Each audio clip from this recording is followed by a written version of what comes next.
Welcome to the Exploring Unschooling podcast. I'm Pam Laricchia, longtime unschooling mom and author.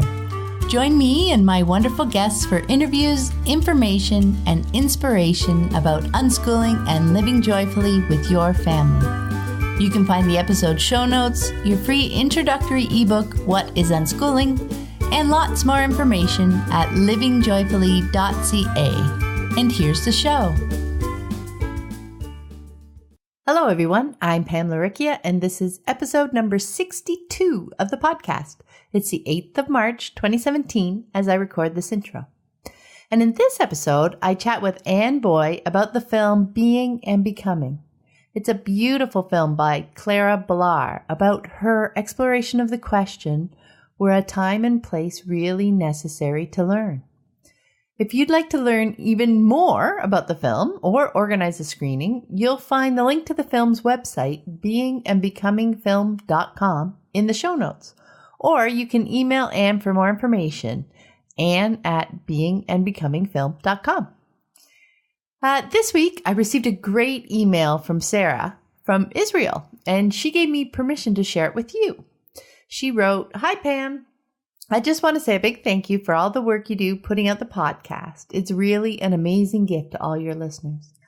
I am a mother to one and a half year old boy. I live in Israel, and here it is very common for children to be in daycare from some point in their first year, around 6 months, and compulsory schooling starts at 3. I started looking into home and unschooling because I knew that 3 is way too young for us. Will he even have stopped nursing by 3? And now my husband and I have really no intention of sending him to school unless it's his choice at a later stage in life.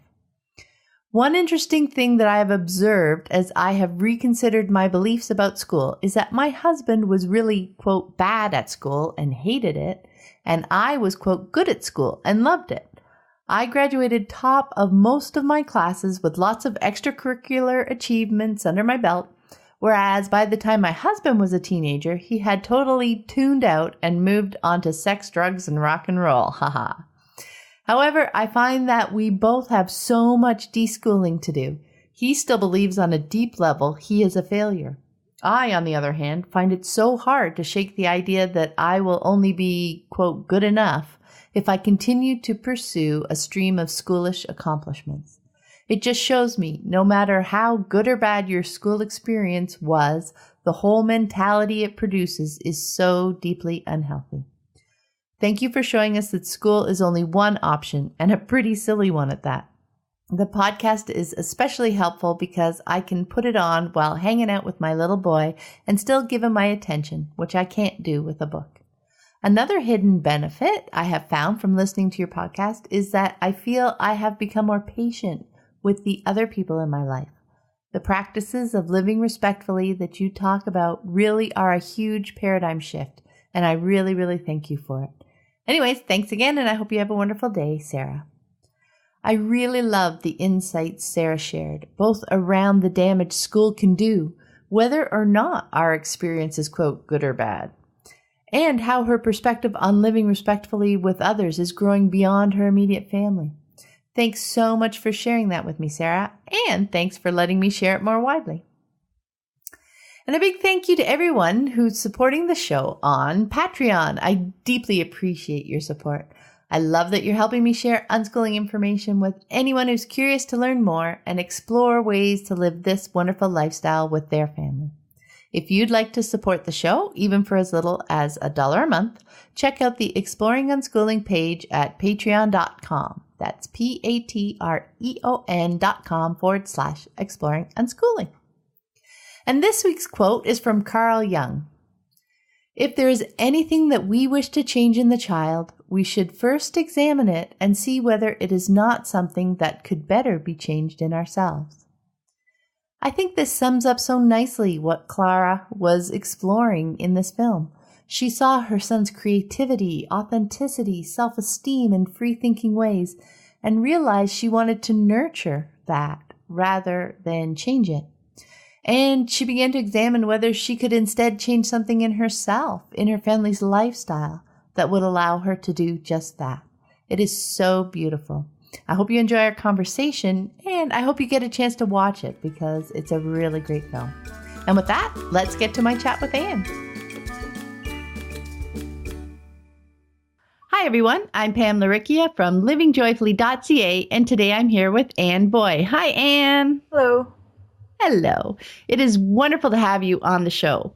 I came across a film, Being and Becoming, a while ago and knew that I wanted to chat with someone about it for the podcast. And then recently, you and I connected through an episode of Lainie Liberti's For the Love of Learning show, which you produce. And I noticed that you're also the U.S. distribution coordinator for the film. So perfect, I thought. Yay. Right, yep. Yep. And I want to thank you so much for agreeing to speak with me. And to start off, can you share with us a bit about you and your family and how you guys came to unschooling? We have 4 kids. The oldest is 16, and we were pretty young when she was born. Like I didn't even realize that you were supposed to research stuff. You know, like you just kind of blindly follow along what everybody else has done. Forever. Like you do the same thing your parents did. Yeah. So it wasn't even really a question at first whether she would, have rules to follow and go to school and other normal things that you do, right? Mm-hmm. So when she got to be about 3 or 4, and we actually had to start thinking about school, we toyed with the idea of homeschooling, just because my husband and I both really hated school the whole time we were there. Wow, yeah. And so we kind of toyed with the idea, but then when it got to be time, when she was 5, and it got to be time to make a decision, she really wanted to go. She wanted to ride the bus. She saw all the neighborhood kids getting on the bus and going to school. She wanted to go, so we were like, okay, we let her go. And she liked it for a little while. She had a lot of friends. She liked riding the bus. And then a couple of months into it, she just kind of... I mean, we noticed some changes right away. Like she had been just this carefree, spirited, awesome 3 and 4-year-old, happy, tons of energy, always like walking around singing. And then she started school, and she right away we noticed that she would be so worn out from trying to be good all day. Yeah. They had the reward system, stickers, and all that we had never done at home. And she would just be so worn out at the end of the day from trying to be good that just she would come home and just, be so worn out and go to sleep, and I was like, we're never seeing her. And so anyway, so long story short, a couple of months into that, we decided to pull her out and homeschool because just nobody was happy with the whole situation. And then again, I just kind of thought we were supposed to, like I started looking for a curriculum. Yeah, because that's what you do, right? You homeschool, you follow along with what everybody else does. You find a curriculum and you homeschool. You do school at home. I ended up never really finding a curriculum that I liked, and we played around with a few different things, just worksheets and computer programs and things. And then probably a few months after I pulled her out of kindergarten, we heard the word unschooling and learned about what it is. And we went to the Rethinking Everything conference in Dallas, because that's where we were living at the time. So we found a friend who was going to that conference, and we're like, okay, let's go. I'll go learn about unschooling.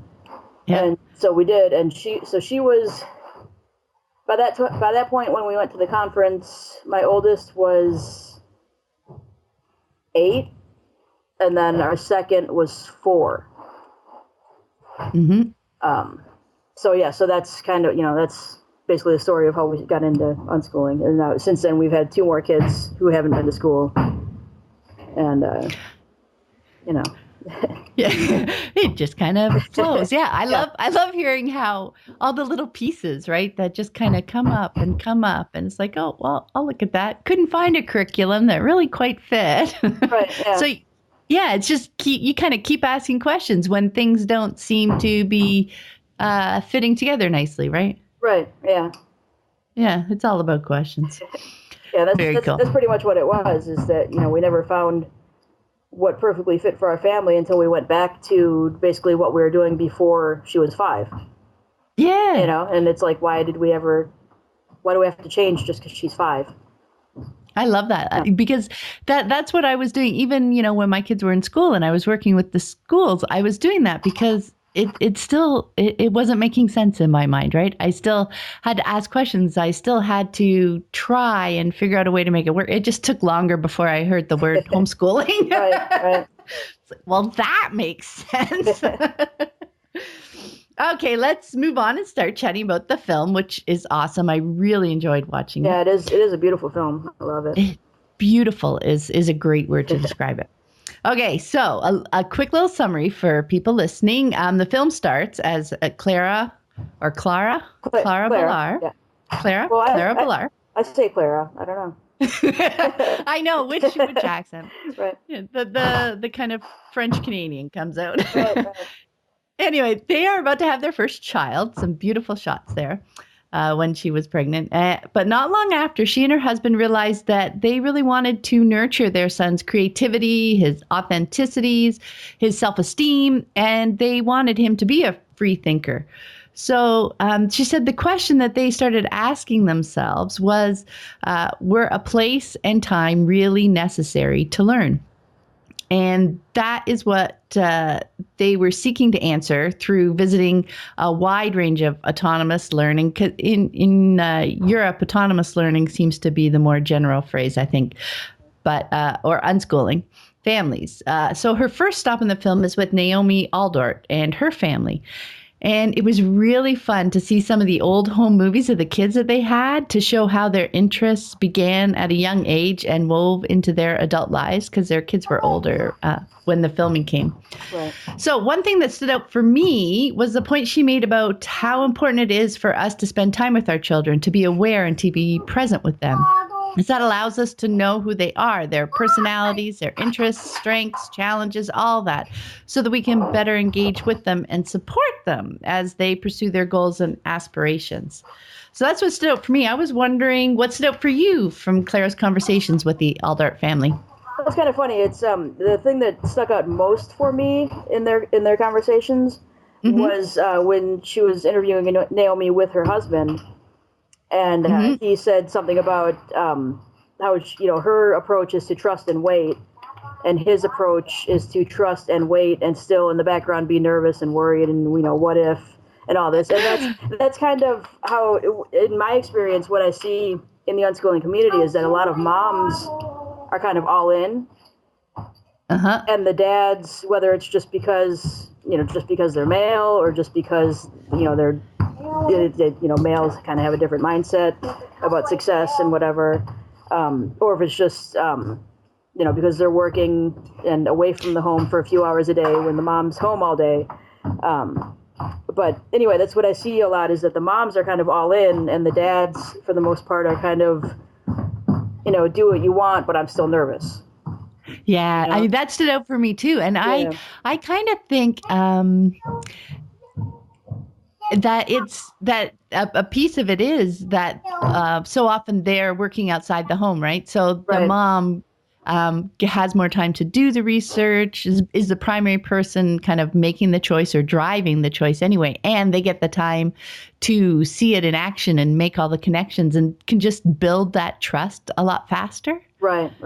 Yeah. Plus, the other piece too, when I talked to my husband a couple of weeks ago, that they are also, because they're out of the home working, they're also more surrounded with the conventional measures like you talked about, like how we define success and everything.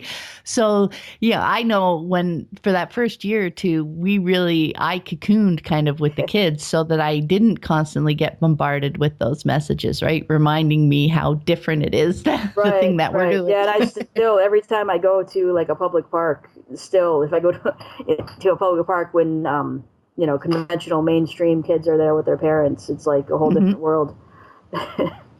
I know. Yeah. I was that's happy a playground, not a workplace. That's just a playground. So exactly. yeah, I get it. Why a lot of dads are like that, Yeah, and I I was looking for it. She smiled when he said that. I think I was kind of watching to see what her reaction was from that, because it's reality for so many people, isn't it? Yeah, right? yeah. And it was for me. I think the reason it stood out for me is because I do see that a lot, and with my husband and I are self-employed, so we don't see it in a job environment. Mm-hmm. But and now Aaron's talking, so. But yeah, so we don't see it in a workplace environment. Yeah. But even I think, like I was saying, just because mom's brains and dad's brains sometimes just kind of work differently. Mm-hmm. So he's still, even my husband, this many years into it, doesn't really have doubts about the educational aspect of it at all, because he knows from experience you can learn a lot more without school than a lot of times you can learn with school. But some of the other the radical unschooling parts of it, he still has issues with after this long, and that's I see that a lot, and it was interesting to see that from a husband of somebody who's kind of, I don't want to say an authority on unschooling, because is there really an authority, but on somebody who's exactly has written books, experienced, right, and she's written books, she speaks, all that, and she's still her husband was feeling the same things that my husband feels, so it was, yeah. And that my husband felt too. I mean, that's why I had him on the podcast. I mean, now our kids are all young adults now, right? Mm-hmm. So he has that additional perspective, but definitely there were challenging times over the years as he would, process it's kind of, I guess, expectations, but that even seems kind of a strong word, just because it's so ingrained even for us growing up, right? Right. And the whole conventional male perspective of taking care of your family and for them to do conventionally well as a measurement of us doing well as parents, right? That's all stuff we have to work through. Right. Yeah. Okay. Clara also made another important distinction in the film that I loved, the idea of freedom, not license. So Naomi mentioned a book by that name by A.S. Neal. So I did a quick search after and found that it was published back in 1966, and it was a compilation of his replies to letters that he received from people who had read his classic Summerhill book and had questions around how the philosophy plays out in real life. So in Summerhill, he wrote, "It is this distinction between freedom and license that many parents cannot grasp. In the disciplined home, the children have no rights. In the spoiled home, they have all the rights. The proper home is one in which children and adults have equal rights." So Naomi, when talking about it, she describes it as protecting the child's power over themselves, their autonomy, not their power over others. And in my mind, it kind of, what it brought up was the idea of unparenting, in relation to the spoiled home, as he called it, where they have all the rights, where we're kind of sublimating ourselves to our children rather than living actively with them and keeping their autonomy, but working with them so that they are not exerting power or control over others in their environment. Right. So most of us have grown up, though, enmeshed in that total power-based relationships where power was the measure between how you can interact with people. So this is definitely a challenging shift for us, isn't it? Yeah. And I that reminds me of a time at my first unschooling conference, Rethinking Everything in Dallas, which was, I guess, I probably should have remembered what year that was in for reference here, shouldn't I have? But Alyssa was 8. Yeah, so it would have been 2009. Okay, so my first unschooling conference was in 2009, Rethinking Everything in Dallas. We're in, I don't remember what the session was called exactly, but it had something to do with not the educational side of unschooling, but the I was going to say the behavioral, but it's not behavioral. It's the discipline, whatever. What's the word I'm searching for? I mean, I think of it as kind of life skills, right? Living together, right. So it wasn't about academic unschooling. It was a session about the I guess unschooling discipline or something, or partnership with your children or something like that. And I just remember somebody brought up a question about she was just getting into unschooling with her son, who was, I think, probably about 6, and they were still in the deschooling phase, so she was trying to figure it all out, and she had been pretty authoritarian before, but this one particular situation was that her son wanted to sit on her lap and play video games, which is fine. So, my kids will sit on my lap and play video games, but he wasn't allowing her to get up. Like for hours and hours, he wanted to sit on her lap and play video games. And if she said, if she asked to get up because she wants to go get a snack or she has to go to the bathroom or whatever, he was exerting his control over her and saying, no, I want to stay on your lap, or basically I want to sit on your lap, or I'm going to throw a big fit, and whatever. So she was allowing him to do this because she thought that's what unschooling was. Yeah. And and this was my first conference. I was like, if that's unschooling, then that is not me. I'm not. If I need to go to the bathroom, I'm not going to sit and negotiate with somebody who's sitting on my lap. That I don't want to be in that situation. Yeah. If it's freedom, not license. He they should have worked that out before he sat on her lap, I guess, or something. I don't know. Or if it becomes an issue, right, that's something you can talk with them after. Right. I don't know what kind of advice I would give in that situation, but it's like it's not a situation that I would want to be in. So I would try to work that out beforehand. Yeah. Oh yeah, it seems this isn't a Q&A show, but it seems like that's about something bigger.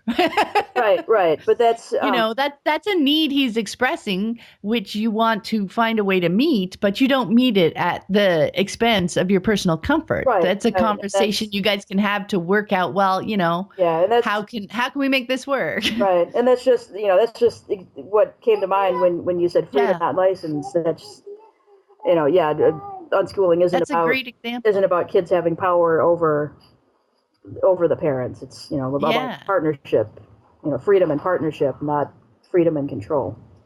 Yeah, and in working through those things with their parents, those situations, like he's not a child that isn't wrong for wanting that, but in working out ways to meet the underlying need that he's expressing through wanting to do that, and taking into consideration the parents' needs, to be able to go to the washroom, to be able to, not spend that many hours that they're uncomfortable. There's so much learning in there, isn't it, about life skills and relating to people and figuring out ways to work together that everybody can get their needs met without needing to control other people. It takes time to learn that, but that's so worth it, right? Yeah. Yeah, I think that's a big part of unschooling, but a big part of learning how to live together with people. Right. And from the outside, people hear about unschooling and they think that's what it's like. Yeah. And it's so not what it's like. Yeah, that's why I wanted to bring it up, because I think that is an impression that people can get early on, because we are meeting our children's needs, right? We're supporting them, we're helping them pursue their goals, helping them meet their needs. But at first, when we're thinking power and it's like, oh, we're not going to control them anymore, we don't know yet so often don't know what to replace that with, right? Don't know how to have that conversation. They just know how to stop controlling. Yeah. And don't know what to replace it with. So yeah, I thought that was an important bit that she brought up. I like that. Okay, she also visits with the Fidel Renault family in France, and I really loved what the dad said when he likened school to a school of thought.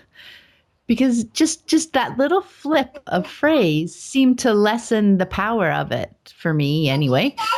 It reminded me that the compulsory education system as we know it has really only been around for 100 odd years.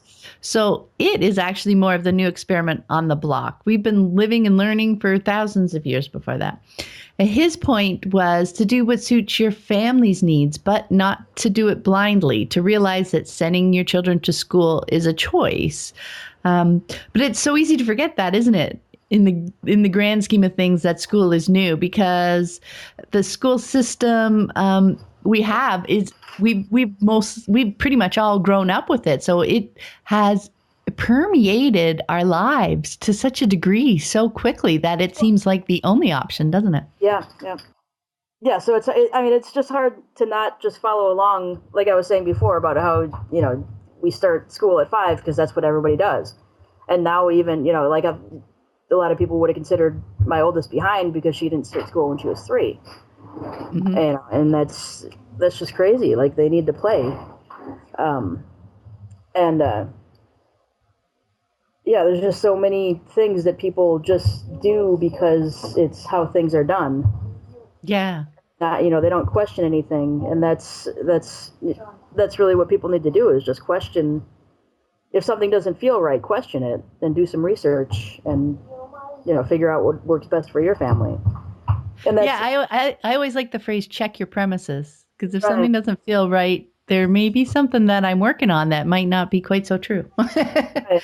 Right. And that's, really for me, that's kind of what's so beautiful about this movie, is that it's not, it's not somebody who who claims to have all the answers and is an expert on unschooling.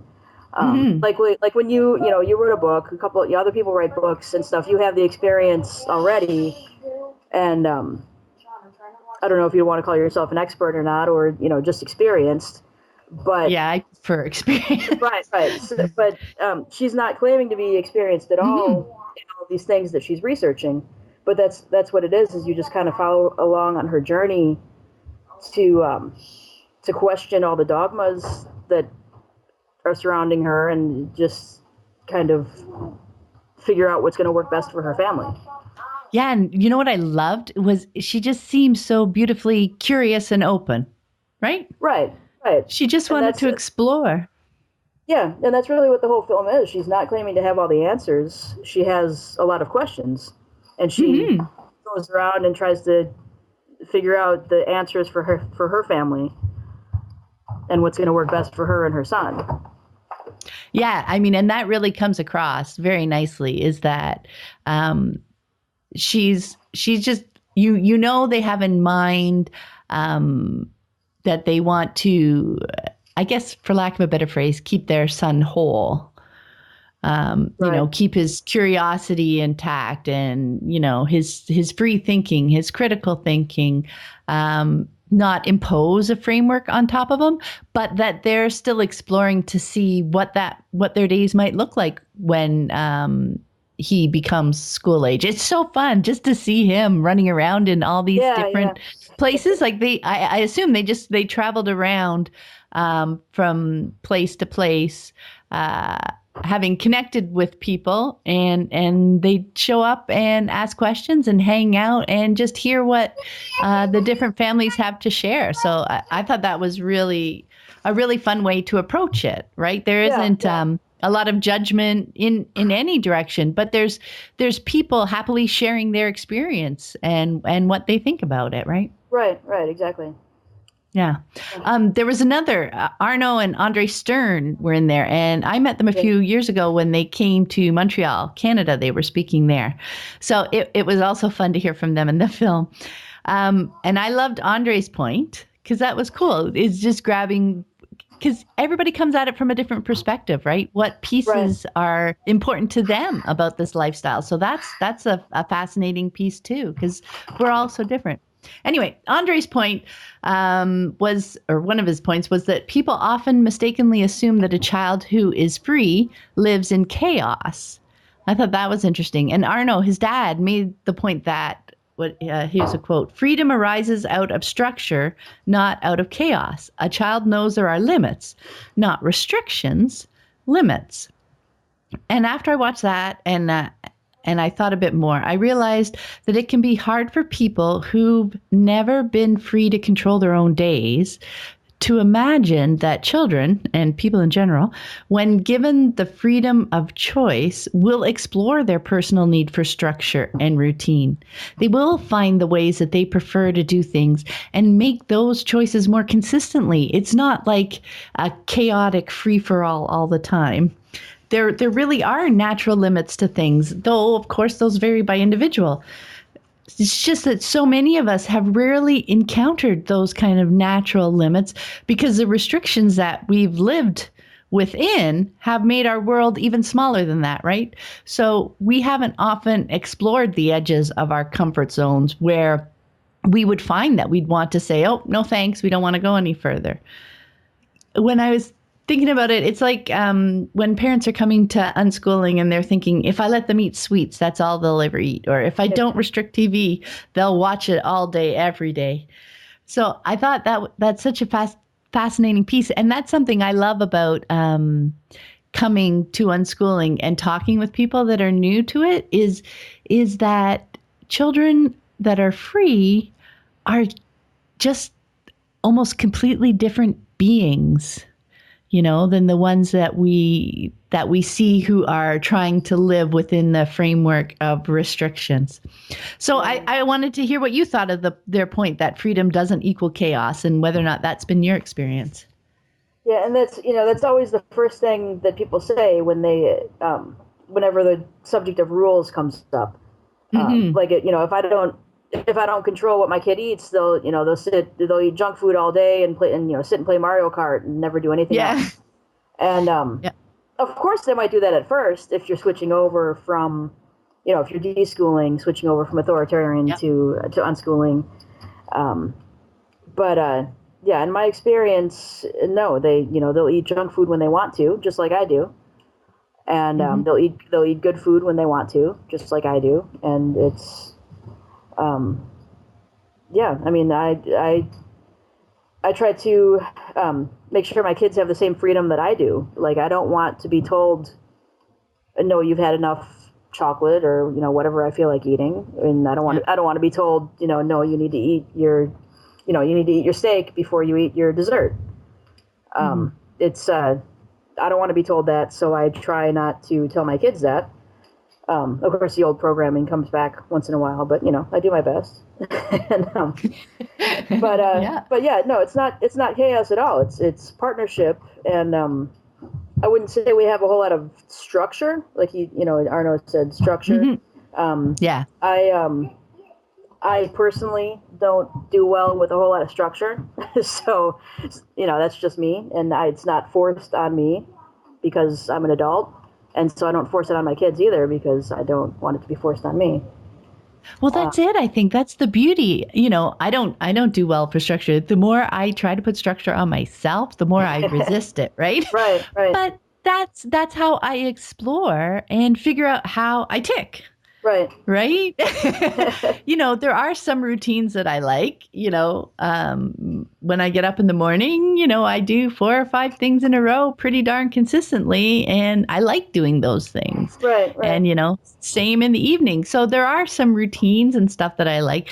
Structure always seems to, it has 2 components that turn me off. Often structure has like a time component. So I'm not working with myself how I am in the moment. I'm looking at the clock. That hardly ever works for me. Yeah. And the other piece of structure that turns me off is so often there's like a guilt component if you don't follow it. You know what I mean? Yeah. And no, don't try to guilt me. I'm talking to myself here. Don't make myself, because as soon as I say, I want to do X by Y time, when Y plus 2 appears and I haven't done X, I start to feel bad. So it's like, no, I that doesn't work for me at all. I actually just remembered something that I want to bring something up that is structure. As unschoolers, we're not structured, right? We don't have schedules and all that. There was a time when my third son, he's almost 6, when he was just around 1, I believe, because my third and fourth are pretty close together. So he was, I was pregnant with the fourth, so he was right around 12, 13, 14 months old, somewhere around there. Yeah. And he just wasn't sleeping. Like he was, literally he didn't nap during the day. He didn't sleep more than a couple hours at night. He was just not sleeping at all. Yeah. So I was trying to figure it out. And so I decided to try out a schedule because I did some research, I did some reading, and I figured out that sometimes if they don't nap during the day, then they won't sleep as well at night because they need, if they're sleep deprived, it's just going to, spiral and they'll get more sleep deprived or whatever. And so anyway, so I wrote him a schedule. I based it on what he was already doing, like when we had breakfast and when he seemed to get tired during the day, even though he didn't sleep. But so anyway, so I wrote him out the schedule, which felt completely non-unschooly at all. But he wasn't sleeping. He wasn't sleeping. I wasn't sleeping. I had to do something. Yep. Right. So I wrote out the schedule, and like I said before, I don't do well with structure or schedules or things. But I wrote it all out, and we followed the schedule for I think we strictly followed the schedule for probably a week or two. And he actually loved it. He would be sitting in his high chair having his breakfast, and he would, I don't remember how much exactly he was talking at that point, but he would maybe start pointing towards the bathtub because it was time for his bath now, right after breakfast. And so for a little while he loved it, and that somehow reset him and fixed him. And I was able to get rid of the schedule after a couple of weeks. But yeah, it felt terribly not unschooly. But I couldn't follow the unschooling dogma. I had to do what worked for him. Right. So, yeah. and when I think about it, I wouldn't call that not, I don't like the idea of unschooling dogma anyway. You were taking the situation for him and trying out something to help him feel better because he was sleep deprived, right? He wasn't getting the sleep that you knew his body needed. So you were trying out different ways to help him click, like that, being more focused on regular sleeping for him for a week or two helped him switch out of the spiral that he was in, right? Right. Yeah. To me, that's working with your child and trying to figure things out and for them individually, because your point was not to impose a framework on top of him. You were trying to help him by saying, hey, maybe this might work for you, right? You see the difference? Yeah. That is a very cool story. Yeah, Thank you. It was kind of a funny time because like I said, I'm not a schedule person. Person at all. So it was, even as I was writing the schedule, I was like, this is funny. I'm gonna, I have to because I have to follow the schedule too. I know, and isn't it funny how our kids are so different from us? Yeah. I learned so much from helping out my kids. Like, I know when Lissy was doing her 365, she thought of it as work, and she gave herself a schedule at the time. She says, okay, I have my mornings off to play. Then I start at noon and I work until I'm done, even if it takes me till midnight. And sometimes it did. Sometimes she was done in a couple of hours. But that was you can call it a structure that she felt good about, right? That worked for her. So, I mean, something like that it doesn't work that well for me, but I could still support her and say, hey, it's noon. And she would appreciate being reminded because maybe if she lost track of time or whatever, and she would feel bad about it later. I never did it with the expectation that she had to stop and flip, but she was always appreciative of the, oh, thanks. Yeah, I got to go get started. Yeah. Oh, it's so fun living with your children and actually paying attention to those things because you're helping them explore all these different possibilities and see which work well for them, aren't you? Right. Yeah. Clara ends the film by saying, After all these encounters, the path is only beginning. I no longer need to understand everything. I can see that it's about letting everyone simply live their own life so that they're being and becoming their best.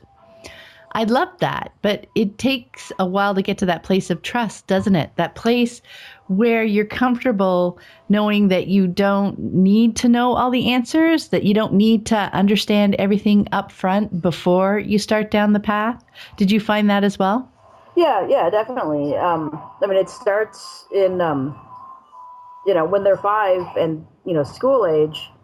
The first questions you get when people find out you're unschooling are, what about college? What about algebra? And it's like, they're 5. It's, and those kinds of questions make you start wondering too. It definitely takes a long time to get to that place of trust. I actually didn't learn about deschooling until after we were already unschooling for a couple of years. So we kind of, we unschooled and then deschooled and then got back to unschooling, and it was kind of weird. I can't say exactly when we got to that place of trust, but we're definitely there now because, like with my 4 and 5-year-olds, I have no worries at all about them, learning and learning to read and everything. They're learning so much on their own that they would be held back by going to school. I have no doubts at all. But I can't say that about my older 2 that I had, no doubts at all when we got into it. I find too that as maybe it's because they're your younger ones now too, because I found when my eldest hit certain ages, different ideas popped back up, right? That kind of knocked my trust for a minute that I had to revisit because I hadn't really thought of them. I mean, yeah, we get the what about college thing early, but when they start hitting high school age or when they start hitting college age, the questions come up again. So you kind of have to revisit it. But I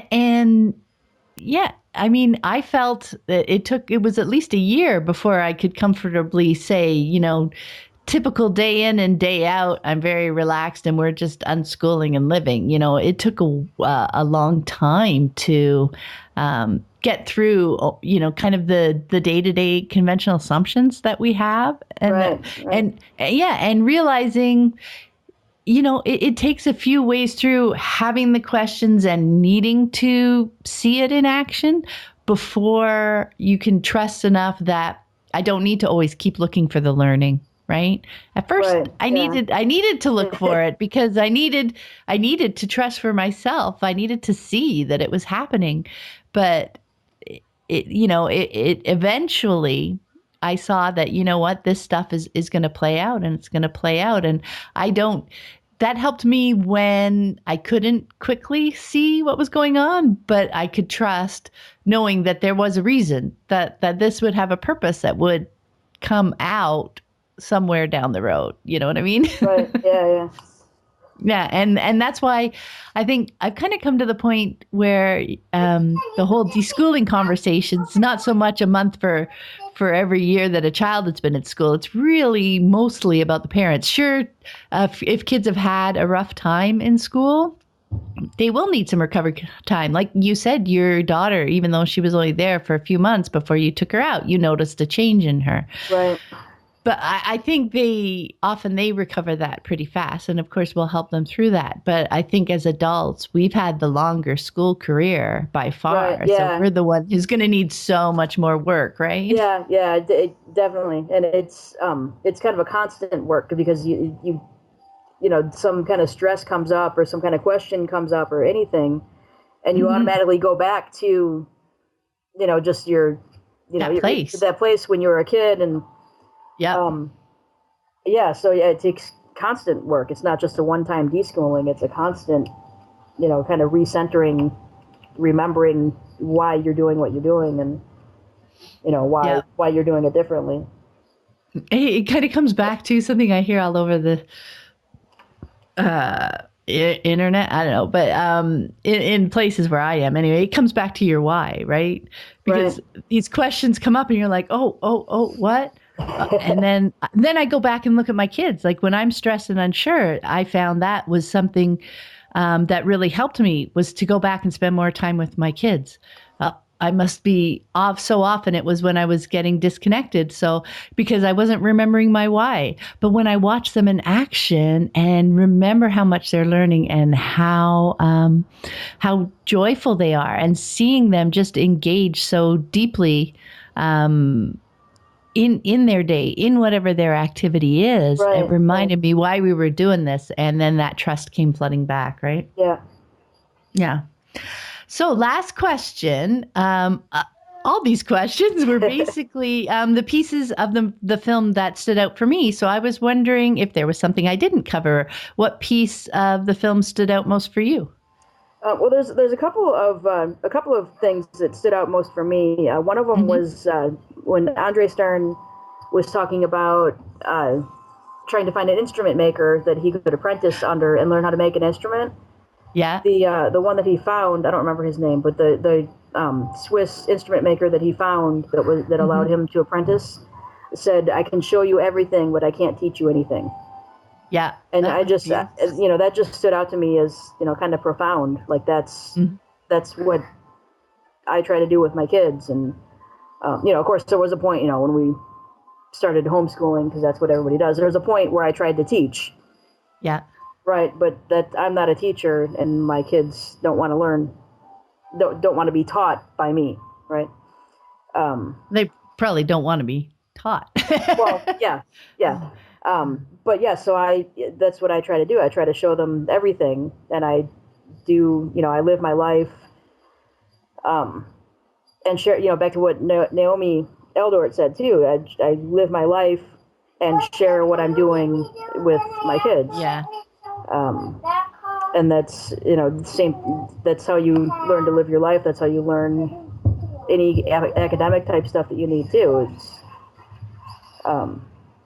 and then, another thing that stood out is, Arno Stern was talking about how learning never ends, and how he's 80 and still loves to learn. Things come up every day, and he's still learning new things, and it's so kind of ingrained, I guess, in society that, you graduate school and you're done learning. Mm-hmm. Right. And that's, of course, we know it's not true. And, I'm sure there's plenty of people that know it's not true, but that's kind of the impression that's out there, I guess, is that you learn in school and then you're done. Yeah. Yeah. And, you're done with your school day or whatever, and you come home and play, but you're not learning when you play. Yeah. So, I know, it's such a constrained definition of learning, right? Right. But yeah, then, here's this guy, 80 years old, still loves learning, and still learns new things every day. When he said that, I remember thinking, oh, I can't wait till I'm 80 and still learning. I thought that's going to be awesome. I'm going to remember this moment then. Crossing fingers, and all.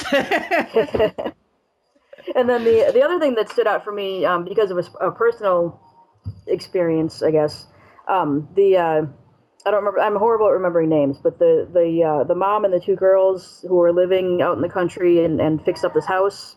The mom was talking about how they brought their cat home to the new house, and there was a place where it could escape.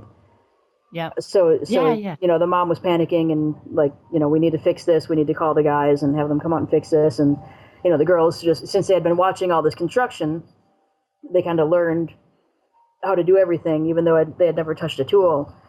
They learned how to do everything, and kind of looked at everything and, okay, we need this and we need this, and they did it and they fixed it. That reminded me of a time when I guess it's not really exactly similar, but it reminded me of a time when my son was about probably 6 years old. Mm-hmm. And they had been playing with this. We lived out in the country at the time, and we had this long piece of lumber. It was like a 2x6 board, 12 feet long. They're playing with it, putting it on top of rock. Actually, I had a planter that they put it on top of and made like a teeter-totter thing, right? And my son and my daughter were playing with it, and they were roughly about the same size, so it was pretty easy to set up a teeter-totter. Mm-hmm. He came in and wanted me to play on the teeter-totter with him. And so right away I'm thinking, because back to my old school thoughts, I'm thinking, oh, this is going to be a great teachable moment, right? Yeah. Like we can have a big long discussion about physics and fulcrums and all this.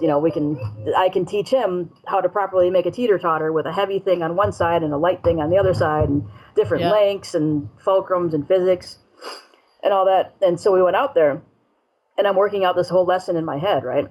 Because this is going to be great. I have a great unschooling teachable moment, because that's, I wasn't to that place of trust yet. I was still looking for those moments.